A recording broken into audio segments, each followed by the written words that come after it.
Uy, kamusta? Ako nga pala si Sean Peregrina ng Group 4 from DMed 1A. Ano bang pag-uusapan natin ngayon?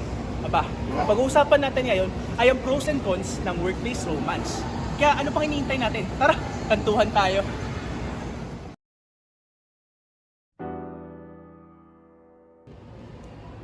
Pero teka, ano nga ba meaning ng workplace romance? So according to Pierce and Aguinis, they define a workplace romance as a primarily sexual relationship between two members of the same organization. Other researchers define such a relationship as two employees who acknowledge their mutual attraction, have dated, and or have had sex with one another. In both views, mutual attraction is the basis of workplace romance. The COVID-19 pandemic saw a rise in workplace romances that has remained steady over the past year. A new survey from Society of Human Resource Management found that a third of U.S. workers report that they are currently involved in workplace romance, 6% higher than before COVID-19 pandemic, which is 27%. With 50% of workers reporting they have crushed on a co-worker, workplace romances aren't anomaly. In fact, 3/4 of U.S. workers said that they are comfortable with people at their workplace being involved in workplace romance, and more than a quarter of U.S. workers, which is 26%, are currently open to being involved in a workplace romance. Most of the studies concerning workplace romance has only been conducted in the US, so we decided to conduct short interviews and surveys among ourselves and our peers just to have an overview of workplace romance in the Philippines. Here are the videos of the short interviews that have been conducted. Hi, what's your name? Hi, my name is Ron. Gianna. Justin. My name is Paul. Melody. Hi, I'm Janelle Marie Liwanag. Hi Gianna. So have you ever been in a classroom or office romance? No. Yes. Yes. Yes. Classmate. How did it start? Classmate ko siya nung senior high school. Classmate lang kami ng Breven. We were classmates when I was in college. So pares kaming medtech. Medtech of course. Third year actually. Third year.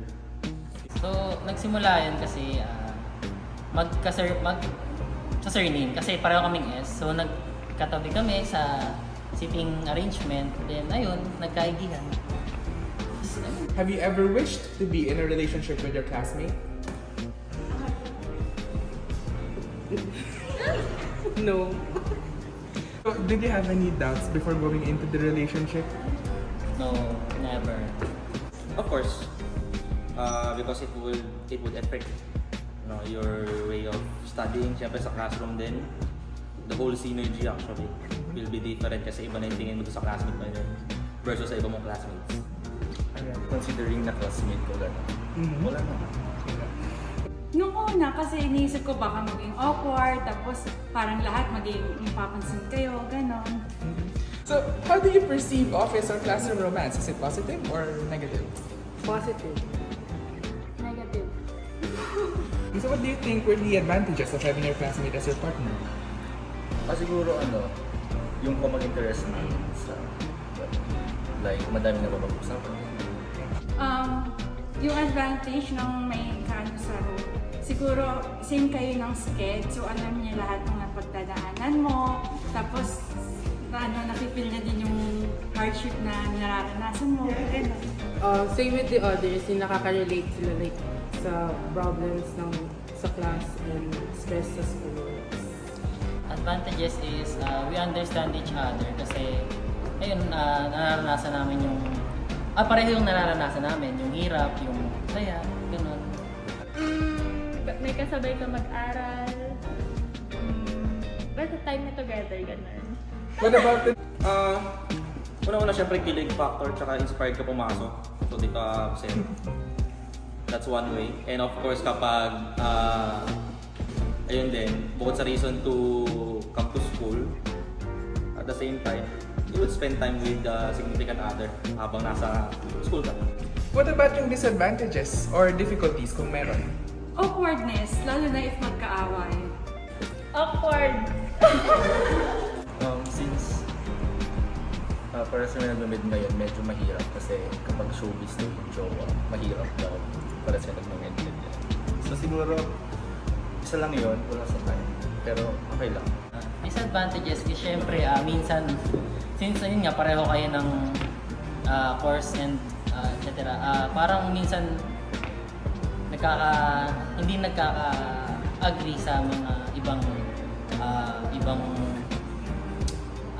usapan or topics na related sa ACADS at hindi. Disadvantage, probably siguro pag there's an argument, pag nag-away kayo, it would be very different sa loob ng classroom. Kasi yun yung sinasabi nilang hindi kayo magpapansinan, magkaaway na ako sa classroom. Pero it's legit talaga hindi kayo magkakausap. Selos. So, how long have you been together now? We've been together for 3 years. Okay. 5 years. Wow. Alright. So, are you still together? Nope. Can you tell us why? I broke up with her last year. Pero hindi na siya classroom setting. So, to generalize, magkaklase kami, then we graduated. Pero nag-break kami, working na kami. Oh, okay. So, Ano, can you tell us why? cheating. Would you consider being in one? Alright. But does it make you happy to see others in a classmate or workmate romance? Yes, kasi ako Why not? Yes. But does it make you happy to see others in a classmate or work romance? Of course. I love to see my classmates happy. Wow. We've been together for 3 years. Okay. So, would you recommend office or classroom romance to others? Yes and no, charot. Yes, para nakakasama niyo siya.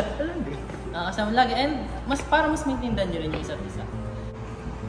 Pwede naman. Sige, so last question, what is your advice for others about getting into classroom or office romance? Siguro lang, may mga perks, tapos may mga din, just balance it. Alright, thank you so much, Justin. So, would you recommend office or classroom romance to others? Of course, kasi you will never know where or when you can find love. No? Pero at the same time, kapag nasa classroom or even at work, just be professional. Alright, thank you so much, Ron. Thank Thank you. It depends naman sa tao. Kasi may iba na hindi kaya yung awkwardness sa room. May iba naman na kaya. So, depende pa rin sa kanila.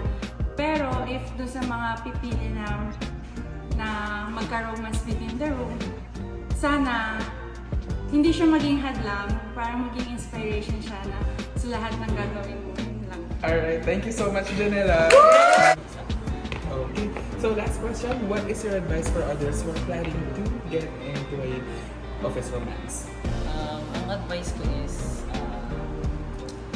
hindi lang to advice sa mga mayroong office romance or meron or wala. Pero always understand each other, listen to each other, and be patient sa partner mo.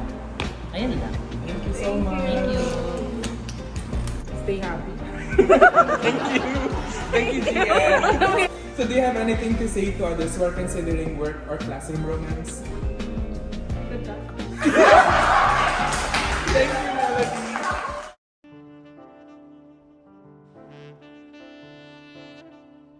Hi, I'm Ina and I will be discussing the fourth part of our presentation. So, what do people really think about office or class romance? So, this is the opinion of the 31 people that we interviewed. Let's go! So, before we get to the main questions, so kilalanin muna natin, sino ba yung mga respondents natin? So, for the biggest part of our respondents, so the she or her, so that's 54.8%. Sila yung mga girls or ladies or women. So yung second largest part is the he or him, so yung mga gents natin or yung males. And yung ating minority, they are those who prefer not to state their gender, so they prefer to be neutral. So for the first question, I look for love at work or class. So mas malaking percentage yung nag-disagree, like half.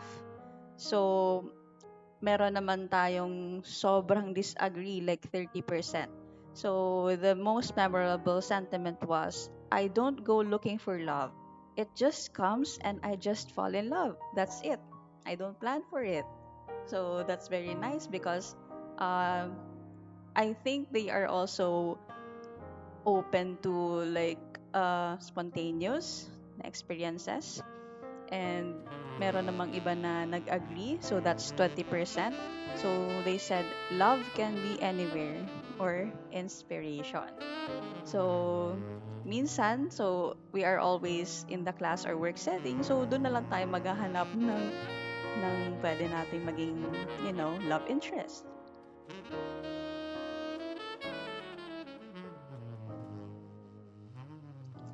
So for the next question, I feel comfortable and open with being more than friends towards a classmate or workmate. So, ang pinakamalaking portion is agree dito. So, agree, pero only to a certain degree, as long as it's not a manager or subordinate situation at work. So, agree pa rin, pero syempre we have to provide limits, di ba? So the next bigger portion is disagree. So 40%. So almost malapit lang dun sa agree. So according to one person, boundaries will be crossed and it will be detrimental to the profession. So hindi siya comfortable na maging more than friends with a classmate or workmate. So meron namang totally ayaw talaga. So he or she doesn't really just want to complicate things in his or her life. That's all. And meron namang totally agree na 3.3%. So for the next scenario or question, I have dated someone at work or in the same class. So, ang pinakamalikong portion is agree. So, mas marami sa respondents namin yung meron ng nakadate or naging boyfriend or girlfriend in the same workplace or class. So, however, this unfortunately, the most of the experiences were not good. So, according to one respondent, it was a mistake and I don't intend to commit again. So, we also have 28%, 23.3% who totally agree. And according to that person, I fell in love with him and he broke me. So again, it's a very sad experience for this person. So meron namang disagree. So wala. Hindi mo sure, no comment. And meron naman totally disagree, so wala talaga. Walang nagkakagusto, no gagawin. So, ayun. So, yun yung sabi ng 16.7% ng responded natin. So, next, I have negative perception of workplace or classroom romance. So, napakalaki yung disagree.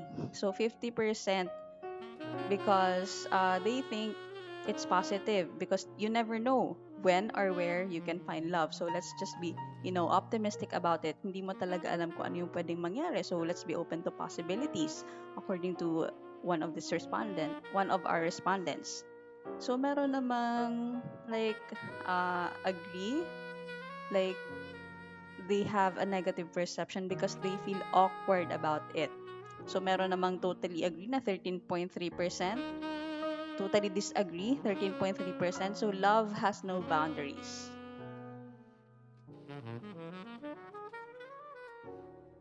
So next, having couples at the office or classroom is uplifting for all staff or classmates. So malaking portion yung nag-agree na they agree that maganda yung may couple sa office or classroom. According to them, it's a kilig factor or maybe a source of comedy. Meron namang iba na walang pake hanggat hindi sila nakakasakit ng ibang tao, di go kung saan sila masaya. 'Di ba? So, meron namang nag-disagree pa rin and they preferred not to mention any reason for that. And merong totally agree, 10%. For that person, it's an inspiring moment. So, it's very inspiring if you see a couple in the same class. And meron namang totally disagree. So, they don't like having couples in the classroom or office because he or she will be always reminded that I am single. Woohoo. So ayun, so that's the first part of our survey question. So the next part will be continued by Byron. Thank you.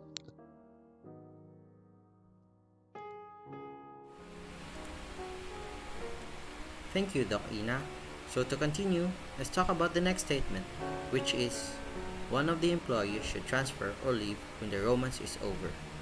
As you can see on our data gathered, the majority of our respondents disagree to this statement, with 40% totally disagreeing and 43% disagreeing, while only 16% of them agree. The respondents don't see the end of our relationship as the end of everything. They think that professionalism and accountability must take place since they enter the threshold knowing the consequences.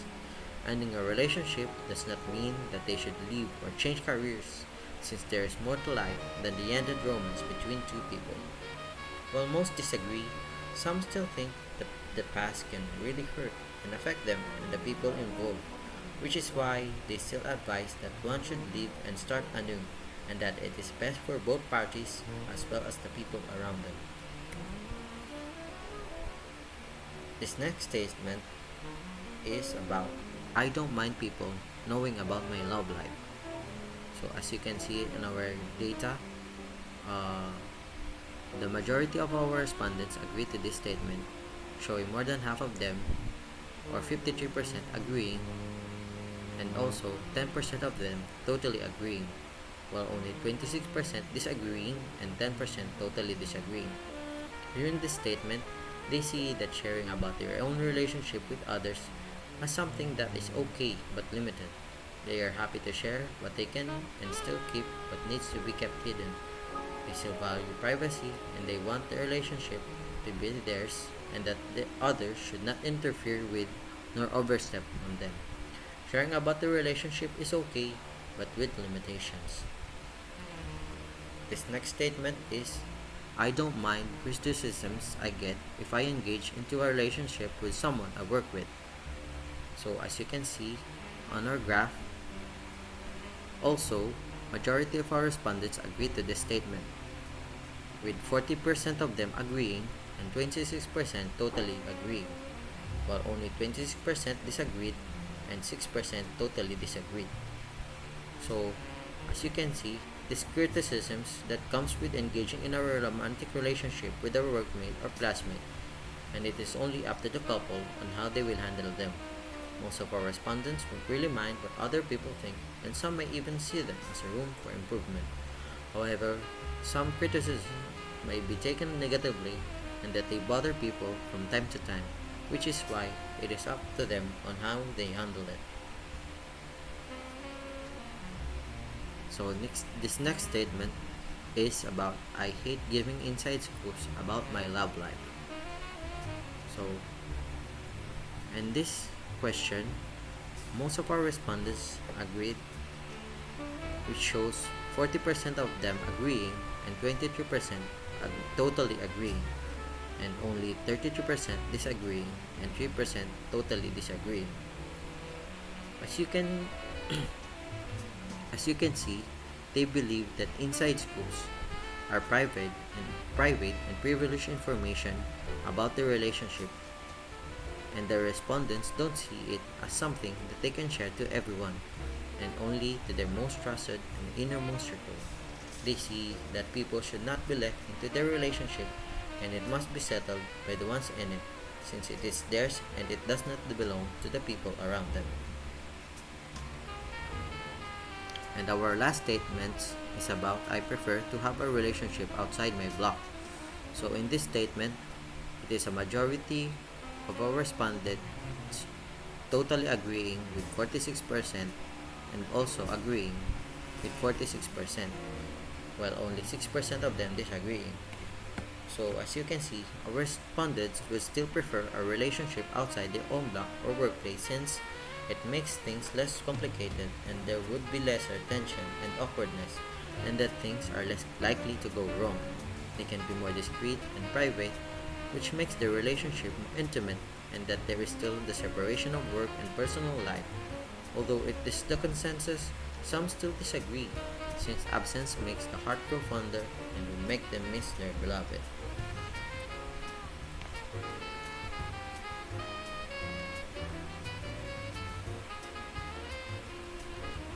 So before we conclude, let's talk about the interesting facts about our respondents. So, according to our data, 4 out of 6 of our respondents who looks for love at work or class have dated someone at work or in the same class. 13 out of 9 of the respondents who dated someone at work or in the same class do not mind people knowing about his or her love life. 31% of the people who dated someone at work or in the same class will mind the criticisms once they get into a relationship with someone they work with. And 50% of the people who dated someone at work or in the same class still have a positive perception of workplace or classroom romance. Then also, 25% who are uncomfortable having couples at the office or classroom agrees that one of the employees should transfer or leave when the romance is over. And lastly, 89% of the people who dated someone at work or in the same class prefer relationship outside of workplace or classroom.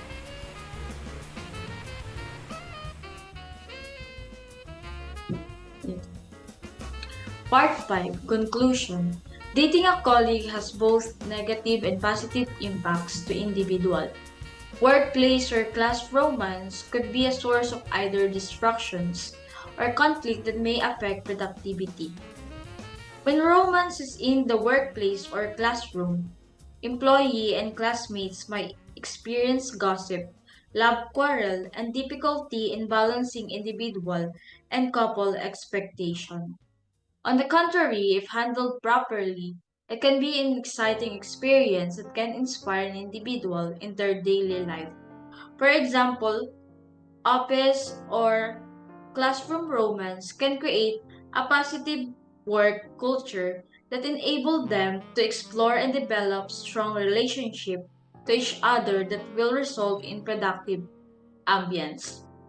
A couple must be able to have awareness, sensitivity, and professionalism in order to have harmonious relationship with each other and most importantly with their colleagues and classmates.